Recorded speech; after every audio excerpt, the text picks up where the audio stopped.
comment être indemnisé? Eh bien, on fait le point avec notre invité, Jean-François Lemaire. Bonsoir. Bonsoir. Merci d'être avec nous. Vous êtes le directeur assurance de Groupama Nord-Est. Alors, quelle est la première chose à faire après un sinistre?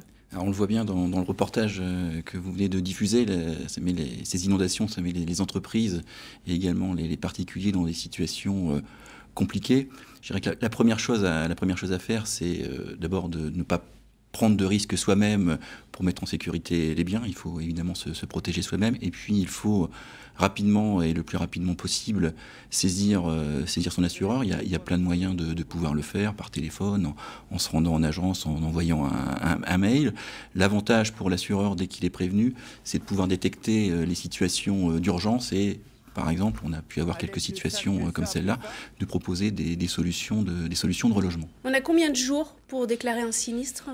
Je dirais qu'il faut le faire le plus rapidement possible. En pratique, on annonce en règle générale un délai de l'ordre de 5 jours, sachant qu'effectivement, dans des situations exceptionnelles comme celles que l'on rencontre aujourd'hui, les assureurs font preuve de souplesse et n'appliquent pas de délai butoir. Si on a déjà nettoyé, comment on prouve les dégâts? Alors, sur l'aspect nettoyage, évidemment, dès que l'eau commence à baisser, on peut entreprendre les travaux de remise en état et de nettoyage. Ce qu'il faut faire, c'est de prendre des photos, de garder quelques éléments justificatifs. Si on a des gros électroménagers qui sont endommagés, eh bien de les conserver. Et puis de pouvoir, au moment où on entrera en voie d'indemnisation, soit en recourant à un expert, soit en le faisant directement avec les assurés, de pouvoir avoir les éléments qui vont nous permettre de définir le montant du préjudice et la juste indemnisation. Pour être remboursé, l'état de catastrophe naturelle doit impérativement être reconnu?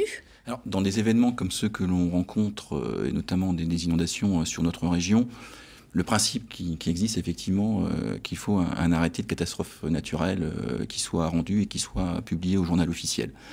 Après, on voit bien que ces arrêtés peuvent prendre un peu de temps pour être déclenchés. Et les assureurs, en tout cas c'est le cas pour Groupama, mais un certain nombre d'assureurs ont mis en place des garanties complémentaires, qu'on appelle les garanties événements à caractère exceptionnel, qui vont nous permettre de prendre en charge les préjudices des assurés en dehors de toute déclaration de catastrophe naturelle. On peut espérer être indemnisé au bout de combien de temps ?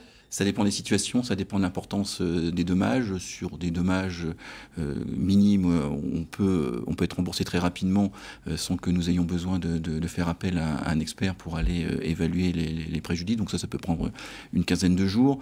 Dès lors qu'il faut recourir à un expert sur les dossiers plus significatifs, les engagements des experts, c'est de passer rapidement, donc sous un délai maximal de 5 jours. Et je dirais que globalement, dès lors que les biens sont expertisables, que les conséquences sont définies et qu'on a pu voir ce qui s'était passé, on peut dire que sous un délai de 30 à 40 jours, les indemnisations peuvent être versées pour les dossiers les plus importants, mais sans difficulté pour autant particulière.